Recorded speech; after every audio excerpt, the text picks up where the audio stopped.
Aba, may karosa pa.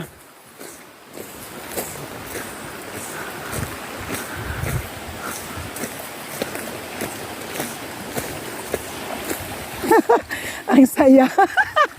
Puro pala ilog yung dadaanan natin, Jer. Ang suot ko, tingnan niyo.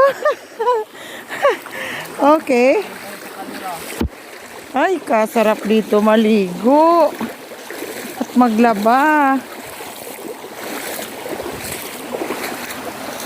Oh, ang linis na ng ilog.